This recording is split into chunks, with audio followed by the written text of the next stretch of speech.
the civilian employees of the U.S. Air Force. They're not in the military, yet they take the same oath. They don't wear the uniform, but they stand shoulder to shoulder with those who do. They're patriotic, hard-working Americans. They are the everyday heroes of Air Force civilian service.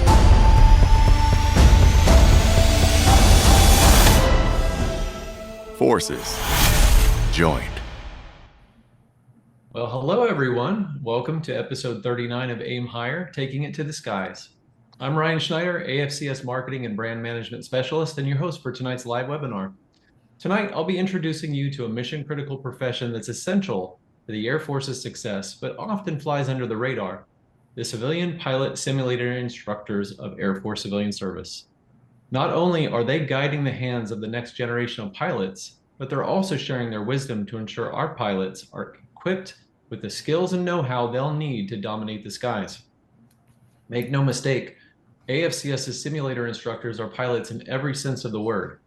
At a minimum, they're required to have 1,500 total flight hours as a pilot or co-pilot in a fixed-winged aircraft, 250 hours of pilot in command time, 500 hours as a flight instructor, 75 hours of night flying, 75 hours of instrument flying, including 10 hours in instrument conditions, an approved medical evaluation, up-to-date civilian or military flight logs, and if applicable, a record of their military service, also known as a DD Form 214.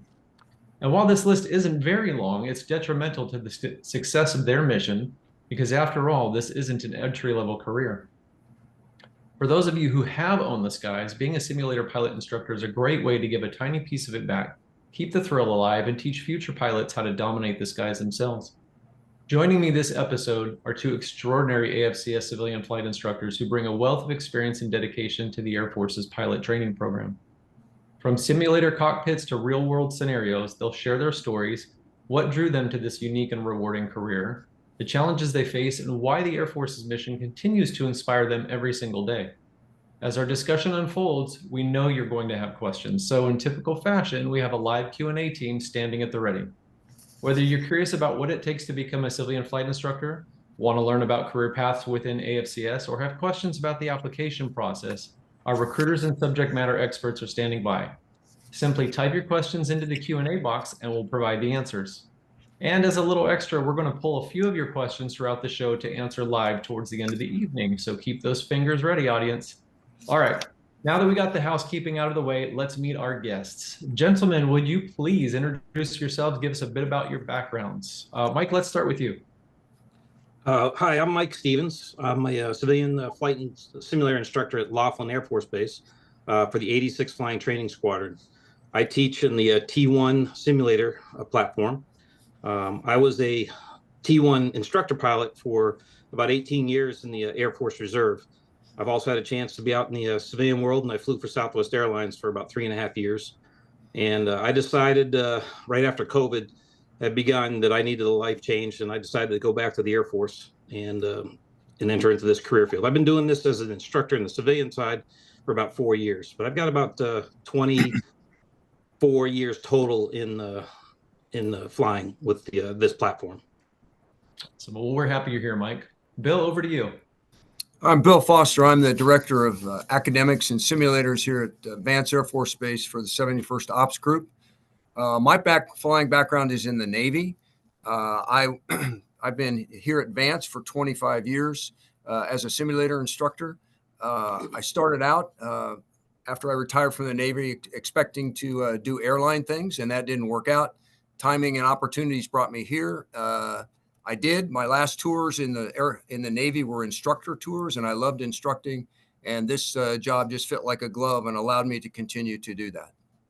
Awesome. Well, thank you both, gentlemen. All right, first question of the evening. Michael, Bill, how did you first become interested in becoming sim pilot instructors? Was this something you always wanted to do, or let's break it down? Mike, let's start with you again. Well, I'll be honest, it was not my first career choice. I had dreamt of being an airline pilot since I was 4 or 5 years old. That was going to be the way I was going to go. But as I entered into my career with the Air Force, or the Air Force Reserves, I quickly learned that I really enjoyed instructing in the T1. And I did that for 18 years until it was time to retire. When I retired, I went over to Southwest Airlines and flew with them for about 3.5 years. And then COVID happened, and some life circumstances said, hey, why don't we go check out this sim thing down at Laughlin Air Force Base? And I said, you know what, I'll go do it. So I got down here, and little did I know, this is my third time at Laughlin, little did I know that this was going to be the best choice, career choice I had ever made. I love my job. Even though I was an instructor, as you know, on the line flying, I love this job even more because I have more time to sit and worry about teaching than worrying about all the systems of the airplane and the weather and NOTAMs. And for those who are aviators know what I'm talking about. I just could concentrate on being an instructor and teaching my students how to be better pilots. So, you know, that's why I came to Laughlin. I love it. And I hope to finish out the rest of my career here. Awesome. Well, thanks, Mike. And Bill, over to you. Same question. What was that catalyst that kind of got you started? Well, like Michael, like I said, when I left the Navy, I intended to be, or expected that I would be an airline pilot. But as anybody who's ever tried to be an airline pilot knows, timing is everything. And that didn't work out. And I ended up at the flight screen program in Hondo, Texas with the Air Force. And when that closed down, I got a call from Vance and said, hey, would you like to be a simulator instructor? And I came up here and I've loved it ever since. It's been a great opportunity to continue to work with young people and to continue to instruct. I've learned a lot about the Air Force that I knew nothing about, and now I do. And it's just a great opportunity, and it gives me the balance of with my family that I had before they all grew up, as well as being able to have a decent living. So it's been a great job. Awesome. Well, thank you both for those introductions. We appreciate it. Now that we've gotten to get to know you a little bit better, I'd like to open up the first poll of the evening so we can get to know our audience. Audience, this is going to be the first of 2 polls this evening, so get your fingers ready. We'd like to know which of these statements best explains why you're here tonight. Is it that you're passionate about aviation and want to learn more about civilian flight simulation? That you're exploring new career opportunities in aviation? Or maybe it's because you're curious about how civilian flight instructors contribute to training Air Force pilots. Or maybe it's just that you're already in aviation in the field and you want to hear from the experts. Give you about 10 seconds to answer here, and then we'll go over the results.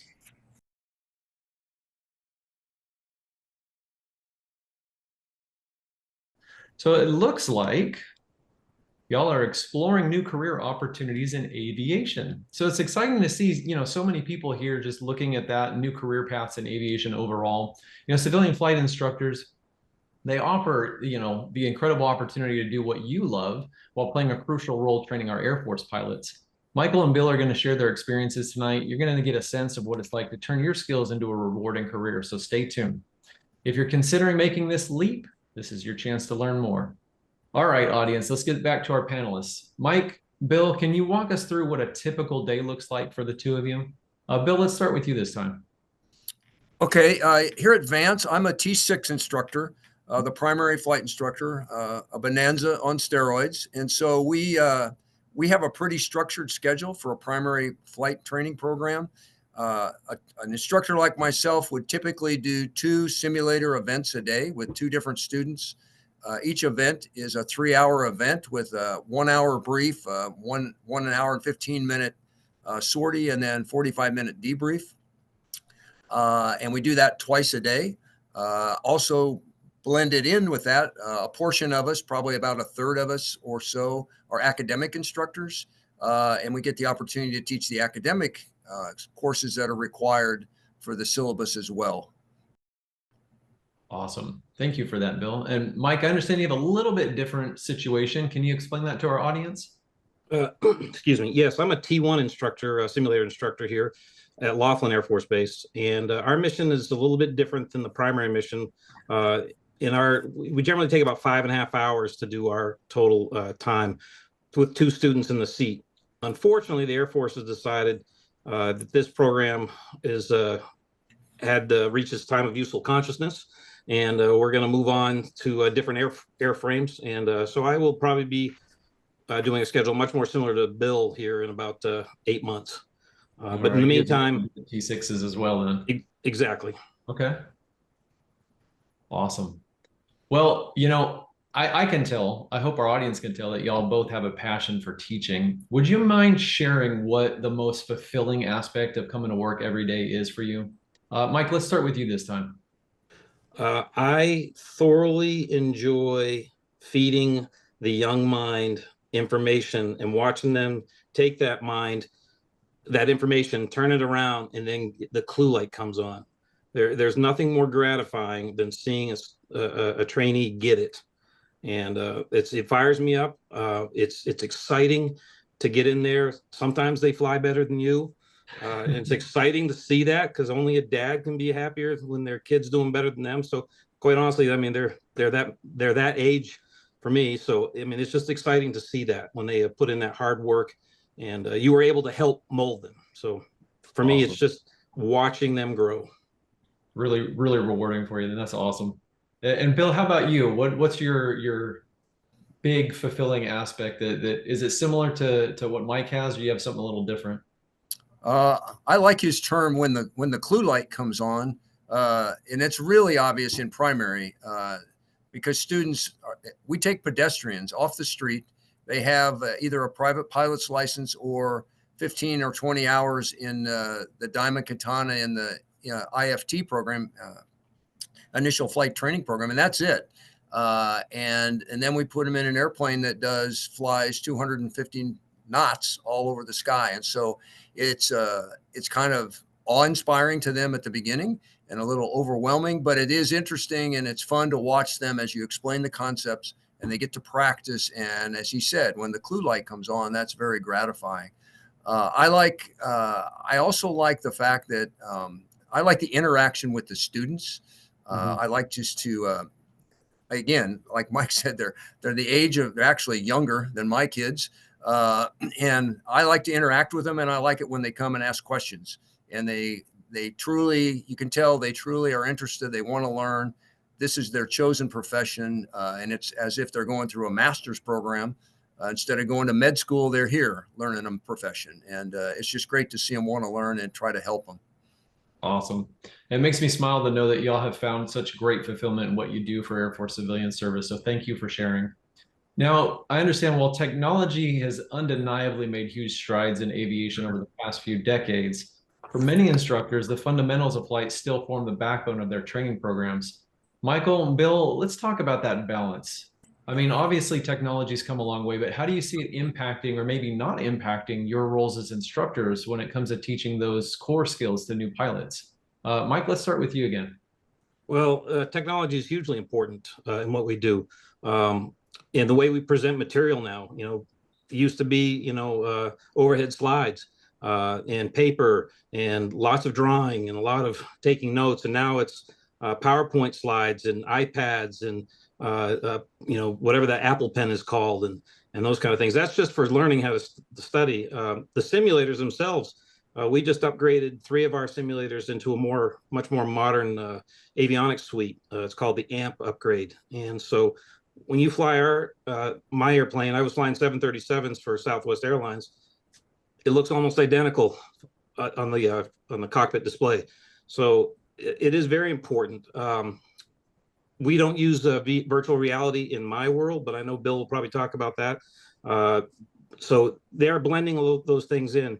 I will say I'm still old school, and I still want to, nuts and bolts and get down and talk to you and do something together with you and show you how to do it. So it's got its uses. Awesome. Or places, I should say. Good stuff. Bill, agree, disagree? I agree. I mean, in the primary world, there's been great changes. Technology's here, whether I like it or not, and I'm not a great fan of all of it. For instance, as Mike mentioned, we have iPads. Everybody has an electronic flight bag now. We use the ForeFlight app, which a lot of private pilots are familiar with. Is a universal throughout the Air Force now. As far as the training, the simulators we have they're 25 years old, but they're very adequate and they get done what we need to get done. They have added VR sims, VR goggles, and it's proven to have advantages in certain areas and to be not as useful in other areas. but it's an opportunity to see things in a little bit different manner. The Air Force, training and learning has come a long way as far as understanding what makes it work. So technology is being incorporated, and the newer airplanes, quite honestly, it's all high tech. The fifth generation fighters are they're cosmic, and I like a stick and a rudder and a throttle, and you are in charge and you do it, and that's not the way we fly airplanes anymore. So you have to be good at manipulating technology, and that's part of what we try to teach students early on. Awesome. Well, it's good to know that technology has its place, but also having a solid foundation in the fundamentals is key. So that's good to know. All right. So both of you have been in your roles for several years. Bill, 25 years. That's amazing. Thank you for your service for us. And Mike, almost 4 years. What keeps you in the career? I mean, what is it that just gets you up every day? I mean, we've heard that obviously you love interacting with the students. You love that, the clue light and everything, but what keeps you coming back for more? Mike, let's start with you again. Unequivocally, work-life balance. I know what time I have to be to work every day. I know what time I get off work. I don't take my job home with me. It's very satisfying while I'm there. I have every federal holiday off. I have every weekend off. I'm a big fish in a little pond, so there's a little bit of ego stroking there. Little did I expect a little town in West Texas was going to be my dream, where I find my dream job, but I did. I wasn't looking for it here, but it's work-life balance for me. I've been able to take care of family issues because I have this flexibility in my job, and it's very consistent, unlike what I had when I was out there in the civilian sector. Awesome. I love that work-life balance. We hear that a lot on our Aim Higher webinar. Bill, similar, something different? What do you have to add for that one? I would add that, I got to be honest, the paycheck's nice, consistent paycheck. But what I liked is, I got here and I had kids that were young, all the way grade school and just starting high school. And I was able to go to all school activities, everything that they did all the way up through their college graduations, any activity that they wanted that they were having, I could go to. Same thing. It's just the ability to have the freedom and the flexibility with the schedule to do it. And the other thing that when I reflect back on my 20-year Navy career, I always stop and think about is the people. There are a few sorties where I was a hero, but not many. But I mainly think about the people, and the people are what made it worthwhile. And when I came here, this is like one huge flying squadron, military flying squadron. And military pilots are different. They're great people, and they're just, salt of the earth kind of people that just love the mission, love to fly, and just want to serve the country. And to be around those people each and every day, both the old geezers, we still have a guy that flew in Vietnam. Wow. And so to have all those guys around, just being around those people, it's still like being the good part of being in the military where you have all the camaraderie. Awesome. I appreciate you sharing. So work-life balance, love hearing that. The camaraderie, the people, obviously having great people to work around makes coming to work every day really nice. But I just love the fact that you both have found such a rewarding balance between your careers, personal lives, still being able to share your passion for aviation with the next generation of pilots. So for me, I can see that clearly being a civilian flight instructor requires more than just the technical expertise. It's about leadership, mentorship, and really being committed to shaping the future of aviation. Now, I want to ask the audience our second poll of the evening and see what they have to say about this. Audience, which of these skills do you think is most important for becoming a successful civilian flight instructor?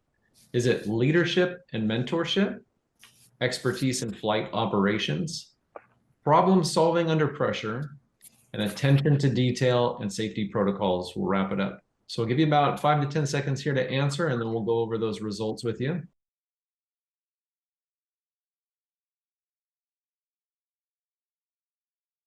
So it looks like expertise in flight operations.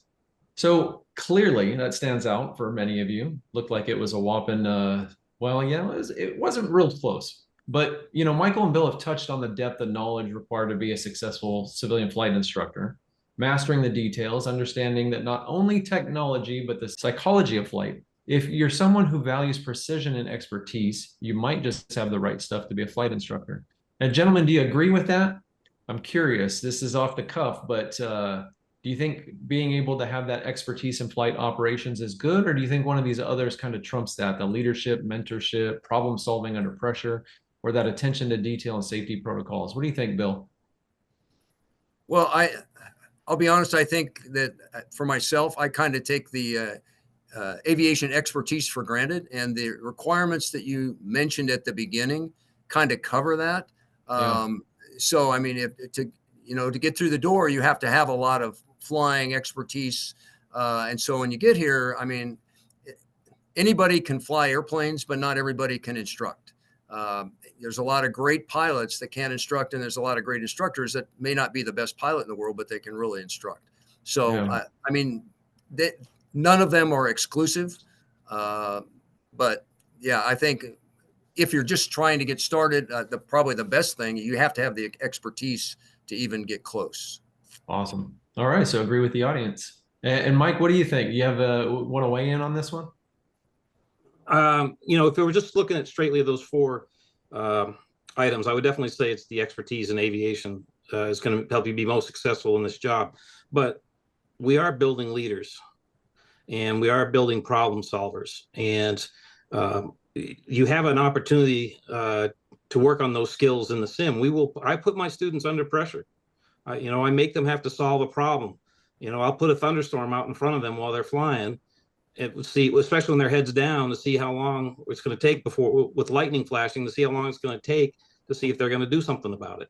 I will fail something that's not really fun to have failed at the most inopportune time to see if they can handle that, to walk away with some confidence, and something that they may not deal with. So you learn skills while you're at the job too, how to challenge your students and build their confidence and make them better. But yeah, you do have to come in with quite a bit of expertise just to get the job. Awesome. Well, it sounds like great minds think alike. Definitely. All right, audience. So it's time for some more interaction with you. So get your fingers ready. We've been pulling your questions throughout the show. We're going to continue to do so while we provide you with some answers. We'd like to take the tail end of this show, do about 10 to 15 minutes to make this a conversation with you. Remember, enter your questions in the Q&A box. It's different than the chat function, and our subject matter experts will bring as many as they can forward. I'm going to kick this one off, and I kind of mentioned this to you both last night, but everybody has a case of the Mondays, right? I would like to know, what is your, do you have a song or something that just pumps you up? And you can't say coffee, right? Because, I mean, that's, a stimulant, and obviously it's coffee because it's good. But do you have a song or a routine that just pumps you up when you're just kind of maybe having one of those off days where you're not feeling it as much as normal? Mike, let's start with you, and then we'll toss it over to Bill. I'm just an old guy. No. I try to listen to, there's a radio station out of South Carolina that I like listening to. It's got a lot of upbeat Christian type music. And I try to start my day out every day with that kind of stuff. Believe it or not, I'm not the genre that they're trying to sell to. I'm probably 30 years older than the genre that station's going for, but I still get jazzed by that. So I try to start my day out in a positive way like that. Good stuff. All right, Bill, how about you? Do you have a song or a routine that pumps you up when you're not feeling as much as most days, or is every day just all, roses, no thorns? No, I'm like Mike, not really. I mean, I do listen to music. I listen to Christian music as well, but I'm always amazed. And every time we have a simulator called an OFT, which is it's a dome simulator. And every time a student does a takeoff, I don't understand why they're not humming or singing through the chorus of the Valkyrie. Dun, dun, dun, dun, dun, dun. I always want them to do that, and they just won't do it. And I ask them, why don't you do that? And they won't do it. But it's one of those things when you start rolling, it's just kind of like, come on, let's go. We're getting ready to go here. And it's one of those things. It's just twisted, but that's me. Maybe bring in a little Bluetooth speaker and start playing it for them. See if that puts them at ease a little bit. Great idea. Great idea. All right, so we got our first question of the evening here for you. It says, what keeps you up and positive as a leader? Either one of you can touch on this one or pass if you need to pass, but on those down days, right, when maybe even the song isn't working, what, as a leader and a mentor to these young students, what is it that keeps you positive? I'm just amazed by what people can do when they put their mind to something. And I'm the T1 lead simulator instructor at Laughlin, and I just have a fabulous group of people I work with. And every day I'm in awe, and I sometimes wonder if I could hold their coffee cup and be as good instructors they are. And so I'm just impressed by the people that I'm surrounded by.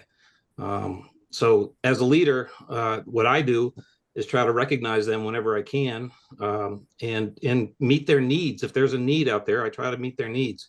And I'm a very empathetic leader. So that's what I do. I look for the best in the people, and I try to help them get what they want, and shout their praises. Awesome. Thank you for sharing that. Bill, how about you? What keeps you positive as a leader? Well, it's the same thing. I mean, to be honest, there's not a whole lot of leading of the instructors that needs to be done. We have retired 06s, retired 05s, retired majors, people that, were field grade officer of the year on the base, that kind of. So, I mean, you're dealing with high quality people who are self-driven, self-motivated. But when it comes to the students, I try to just focus on what is their need. Open up their grade book, look at it, see where their deficiencies are, try to come up with a game plan to help them battle and figure their way through those deficiencies, and focus on them instead of myself or whatever else might be going on. Just focus on the student. Awesome. Well, thank you both for sharing.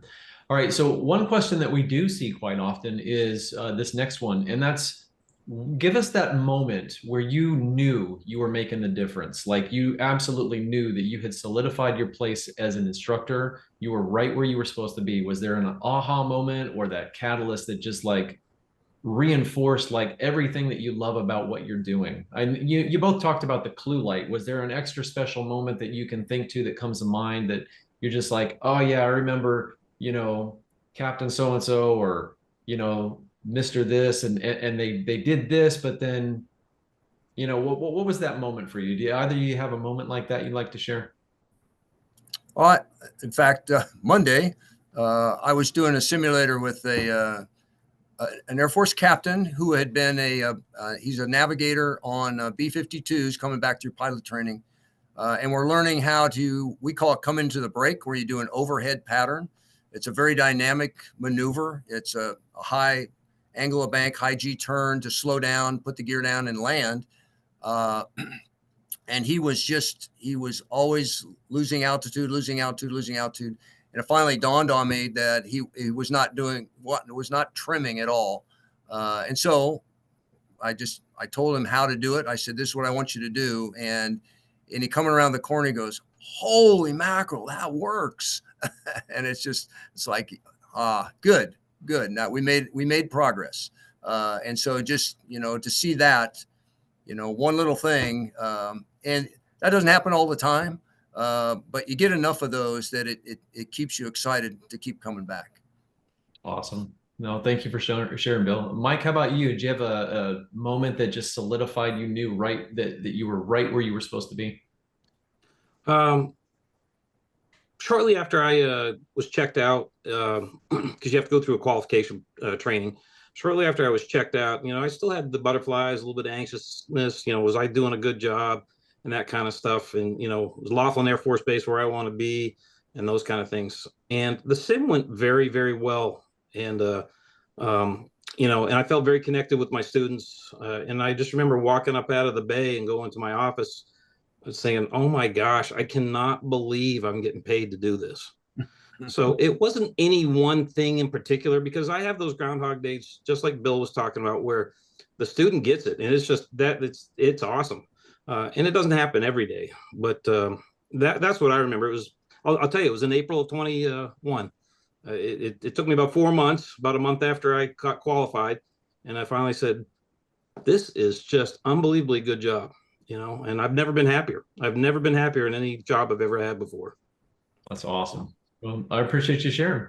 All right, we have a couple more questions here. Somebody has asked, what is the best piece of advice that you'd give to a brand new flight student? Do you have a piece of like that one thing that you always tell them that's like, don't forget this. This is that golden rule, or is it different for everybody? What's the best piece of advice you could give to a brand new flight student? In the primary world, the biggest issue we have is people going off what we call gouge or hearsay. The biggest piece of advice I give them is you have to study, you have to read, you have to know the source document. If you know the source documents, you know what it says on how to do things, you can never go wrong. If you do, well, this is what my buddy 3 classes ago told me to do, you're going to get in big trouble. Yeah, it's not going to work. So it's a reading profession. The biggest piece of advice I give them, because they're coming out of college and they're used to taking an academic course and dumping it. You have to continue to read and study. It's even after you get your wings, you continue to read and study all the time. So that's my biggest piece of advice for students. Awesome. And Mike, how about you? Any advice? Have a short memory. Because have a short memory. Yeah, and I mean, just like an NFL quarterback who throws an interception, they got to forget about that interception and move on. And you're going to make mistakes. We're all perfectionists by nature, but you're not going to be a perfectionist. And if you keep on trying to be a perfectionist and not move on, you're going to get bogged down in the past and not able to deal with the present or the future. So, you know, be book smart, like Bill said, and have a short memory. Awesome. I like it. All right, next question. What happens when there needs to be 24 people trained and only 6 days to do it? Like commercial simulators that have a super long wait list, and I'm just reading this word for word. Do people draw straws and only the first come, first serve get the use of the simulator training? How does that work? Do we have situations like that, or is it more structured where we don't have to worry about that? It's very structured. You have a total amount of resources. You have a total amount of instructors, a total amount of devices to train in, and a total amount of events you have to complete inside that training window. My training window is about a 16-hour day. I don't work 16 hours a day. That's just the window that our the device is available. And you just fill it up with where students are and what they need to get done. And there's a very defined syllabus that says that you will do this on this mission, and then that's how we execute. So it's not as restrictive as what you're saying, or like that. It's a little bit more programmed. Gotcha. And yeah, the key words in there that I picked out were commercial simulators. So I'm assuming maybe commercial airlines do it a little bit differently. Obviously, I have no idea. This is not my world. But Bill, anything to add on that? Well, the students go through in a class and they stay together as a class. They're scheduled in a class. And like Mike said, everybody has a syllabus that you have to follow in order. And everybody knows what the syllabus is. So all the assets are allocated to each class. However, each base does it differently, but the assets are allocated to each class, and each squadron, each class will have, in a flight, will have a scheduling officer, an instructor pilot that schedules them so that we don't end up with 24 people and only 6 sims. It's flowed out so that it all works and it runs smoothly. So yeah, that's not an issue that we really have. Okay, awesome. Well, I'm glad to hear that. All right, looks like this might be the last question we have for the evening. I'm not sure if you can speak to it or not. Mike, I feel like it might be your area, but with the longevity that Bill has, I'd like to hear from both of you if possible. Someone has asked, what lies in the future of UPT and the sim training pipeline now that the T1 is being retired? And I know, Mike, you made mention of moving to T6s. Can you all elaborate on that if possible? It's difficult to say because the Air Force is trying to buy the T7 and they're having delays in getting that thing on board. What I've heard, the latest is going to be, we've already shifted to what called UPT 2.5. It affected Bill a lot more than it affected me initially. and now it's affecting me out of position. What'll happen now is students will generally go fly the T6 and then the T38, or they're doing a test program right now where primary training will be done by civilians at different places like Mesa, Arizona, and there's other places in the country, and then they'll come for a top-off program in the T6, followed by the T7. And the latest rumor is that when the T7 hits its service life ceiling, that'll just be a civilian training primary and then into a top-off program in the T7. But just wait till tomorrow. Something will change. And so I have no idea. Okay, fair enough. Bill, anything to add on that topic? No, that pretty much covered it. It's in flux. It's been in flux since 2017. And the only major thing that has happened other than shuffling syllabi around is, like Mike said, the Air Force has determined they're going to divest themselves of the T1 platform. So I'm sure they're doing the same thing there, because he said he's going to a T6s. We're incorporating those T1 instructors into our T6 and T38 programs. And we expect those to continue until the T7 shows up, and nobody knows when that's going to be exactly and what the requirements are going to be for that. But I would say realistically, there's at least another good solid 10 years worth of simulator instructing that will be done before anything gigantic happens differently. Just because the T7, they can't, it's just not going to come on fast enough. It's not an instantaneous one-for-one swap out with the T38. So it's going to take years and years to get that up and running. So we're going to be around for a long time. So yeah, we do have job security.